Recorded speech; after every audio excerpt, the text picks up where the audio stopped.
up mga quiz, mga atis? Welcome back sa akin channel. This is Quiz Alan at ngayong araw papanorin natin ang teaser trailer mula to sa pinakabagong serye ng GMA for GMA Telebabad. At ito yung asawa ng asawa ko na ipapalabas by next month or next year na, January. So hindi ko na ito patatagalin pa. Papanorin natin yung trailer at mamaya ibibigay ko yung reaction at opinion ko on the said video. So let's go! Kapag hindi nyo binigay ang hinihingi namin, buhay ng mga bihag na ito ang kabayaran. Huwag ka mag-alala. Nandito lang ako. Jeff, anong balita kay Christy? Gabayan niyo po ako para mahuli ako sa mag-ama ko. Umasa sa akin ka. Mas love ko si Mami Sheria kaysa kay Mami Christy. Magpakasal ka. I'm sorry, Christy. 4 na taon na ako sa loob ng impyerno. Kayang-kaya kita. This is war. Hindi ko haya na papunta sa'yo ang pamilya ko. Asawa ng asawa ko.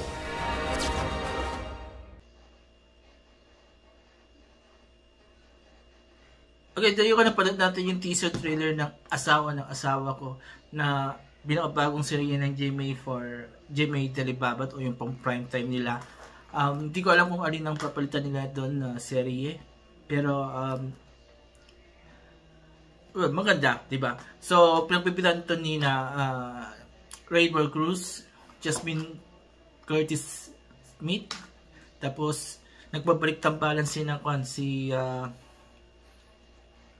Rizal Lopez at si who's the other guy? Basta si Martin Del Rosario. So parang magbabalik sila as kontrabida dito kasi naging kontrabida sila doon sa kontrabida couple doon sa Boldest 5, diba? So yan. This is another parang kabit serye. I'm sorry ito yung statuat pero parang yan ang common na tawag na nila sa mga ganitong klaseng serye na about illegal wife, diba? Or illegal mistress.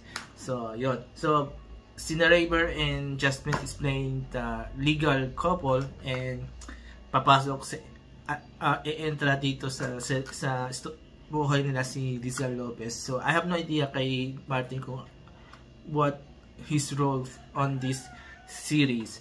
So, kitang-kita natin doon sa teaser, intense na intense yung mga eksena. And I hope mabibigyan din ng magandang portrayal yung mga characters na kinakampanan nila, especially si Lizelle. I think this is the heaviest role na naibigay sa kanya, yung pagiging kontrabida, pagiging kabit, diba? So parang binigyan ng magandang break ng GMA itong si Lizelle after her stint sa Boldest 5 na maraming humanga naman kasi na-click yung tambalan nila ni Martin Del Rosario, diba? So, yun.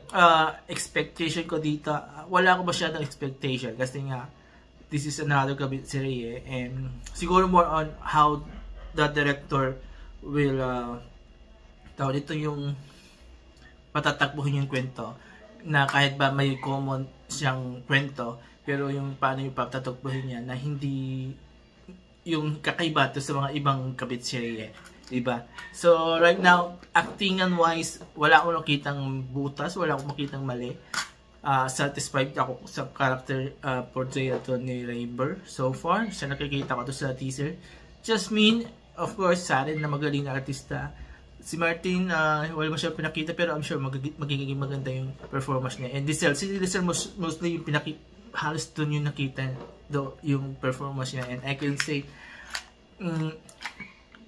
kaya niyang tumapat, diba, as kontrabida, and hopefully mapakita pa niya mas matitinda niyang portrayal sa series na yon.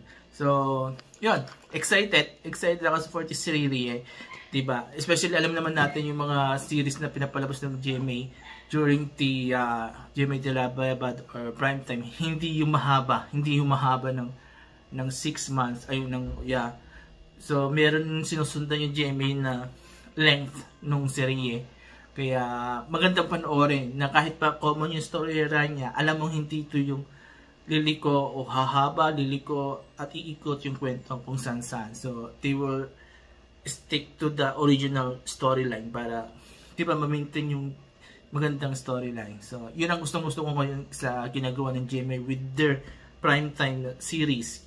Kasi nga, sumusunod na sila dito sa style ng K-drama. While their afternoon dramas naman, ito yung typical na may pagka-soap opera na humahaba ng ilang taon, diba? So, sa akin, okay lang yan. At least, yung mga mahihilig pa rin sa, yung, lalo na sa mga matatanda, na mahihilig pa rin sa mga malasap soap opera ang kwento, yun, pang afternoon. At yung mga viewers naman na mahilig naman sa mala K-drama, ito naman, ino-offer ng GMA Primetime. Afternoon, primetime primetime series nila o telebabad series nila. So yun, so again, I'm looking forward for this and hope sana hindi tayo ma-disappoint, mabigyan tayo ng something different. Ayaw kong sabihin na new kasi the storyline is not is common pero different attack ng director and more powerful na performance ng mga artista, diba? So, yun. There you go. So, kung nagustuhan nyo yung teaser trailer ng asawa ko, mag-comment kayo dito sa baba. At kung nagustuhan nyo naman binigay kong comment or opinion and reaction dito sa nasabing trailer, mag-comment kayo dito sa baba and I will read all your comments and I will try to react kung kailangan mag-react. And again, thank you sa lahat mga nanonood ng videos ko dito sa channel ko. And I'm very happy na may mga nagre-react, diba? Especially dito sa mga videos lately na ginawa ko for Metro Manila Film Festival,